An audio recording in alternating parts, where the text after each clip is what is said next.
Chapter 21.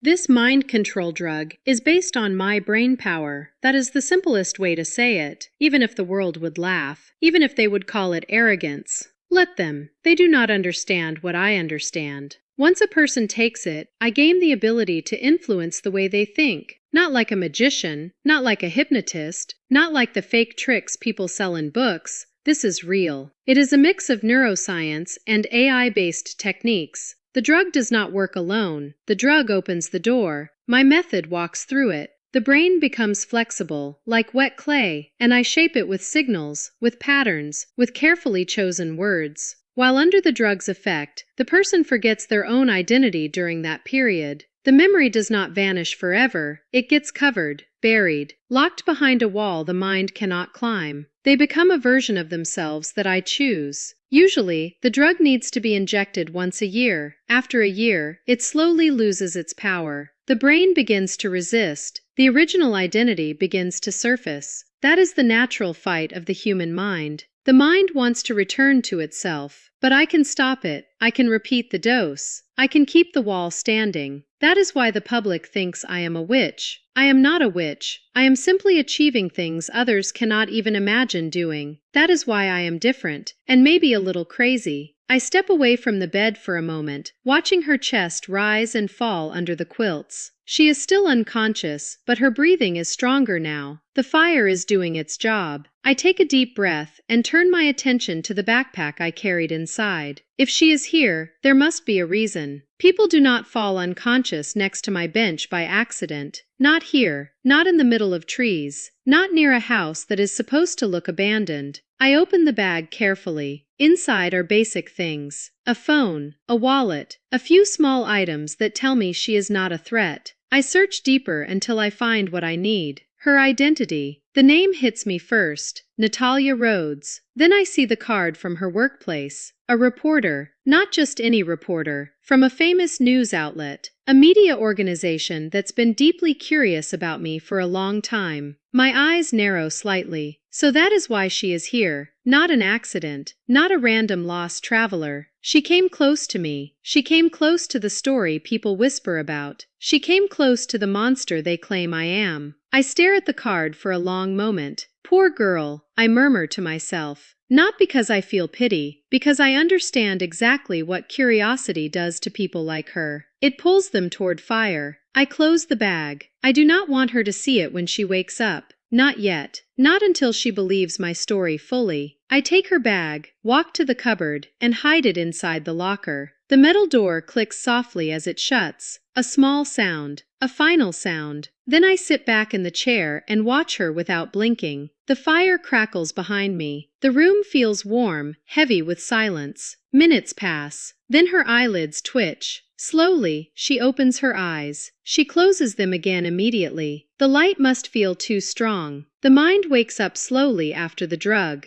The confusion arrives first, then the questions. She opens her eyes once more and looks around the room. The ceiling, the fire, the unfamiliar walls. Then she tries to sit up suddenly, panic pushing her before her logic can catch up. Easy, Nada, I say calmly. Only then does she realize I am there. Her head turns sharply, and her eyes lock onto me. Fear flashes first. That is normal. Then confusion. She stares at me like she is trying to decide if I am real. Who are you? She asks. Her voice is soft, but it shakes. I need to know whether the drug is working. So, I test it. I keep my tone quiet, controlled. Don't you recognize your boyfriend? I ask. She frowns as if the word makes no sense. Boyfriend? She repeats. Yes, I say gently, as if it is obvious. That's why you're here with only a quilt without a single piece of clothing. I watch her carefully as the words sink in. Only then does she realize what I said.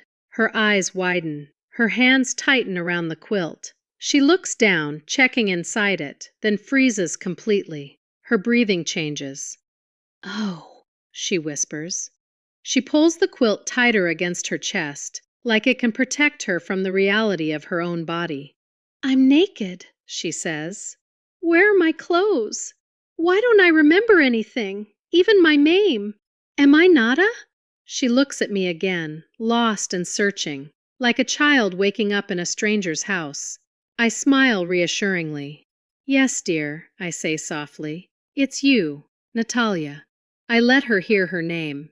Then I build the rest carefully, like placing bricks one by one. You recently had an accident and lost your memory, I continue. After that, you came here to stay with me. You did not tell me you were coming last night.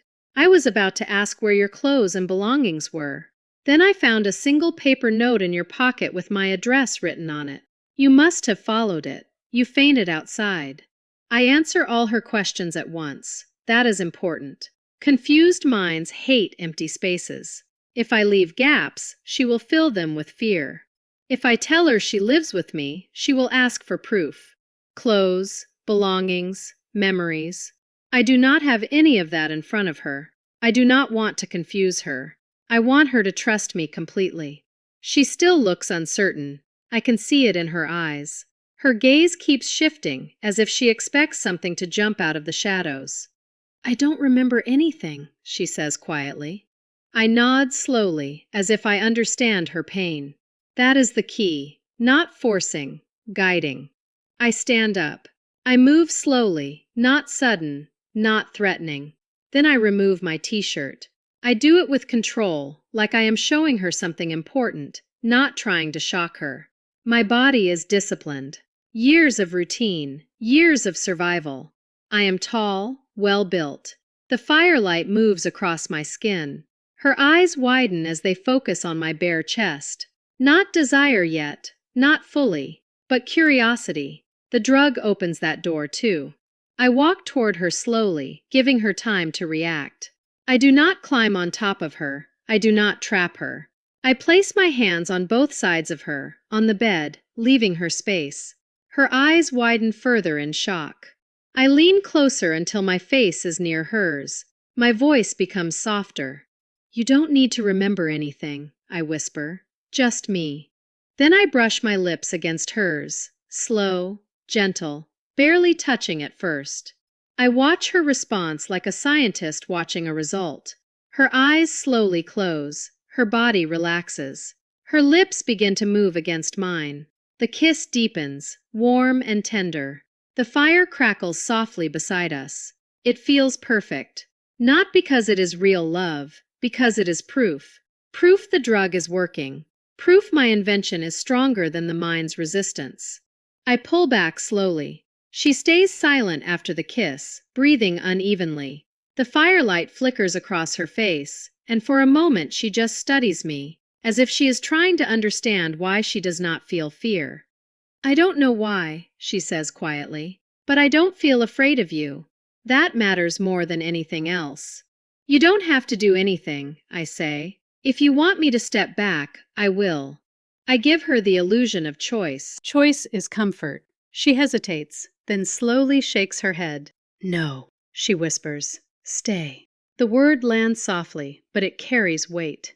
I move closer again, carefully, giving her time. My fingers brush the back of her hand, barely touching, waiting. She does not pull away. Instead, she turns her palm upward, allowing my hand to rest in hers. Her skin is warm now, alive. She exhales, her shoulders relaxing, like something inside her finally loosens. I feel safe, she murmurs, almost surprised by the feeling.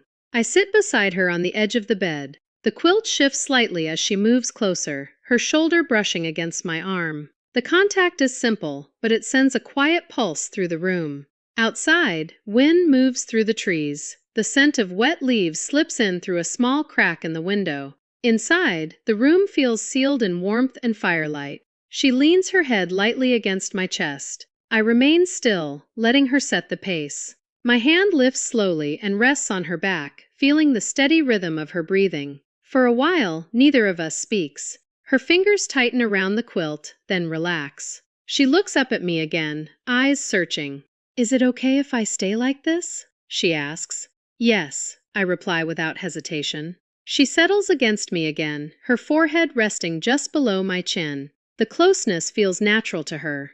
That is the drug. That is my design. My hand traces a small circle on her arm, gentle, reassuring. She closes her eyes. Time stretches. The fire burns lower. Shadows soften.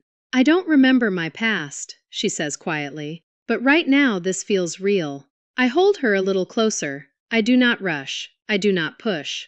I let her believe this moment is hers. Sometimes, I say at last, what we feel in the present matters more than what we remember. She nods, accepting that easily. Her fingers slide along my arm, hesitant but curious, resting there as if testing the reality of the moment. I feel her relax fully now, no longer tense, no longer guarded. We remain like that, breathing together, wrapped in warmth and silence, letting the morning finish what the rain started. No rush, no pressure, just quiet trust. The rest can wait. Don't forget to like, share, and subscribe to the channel so you don't miss what comes next.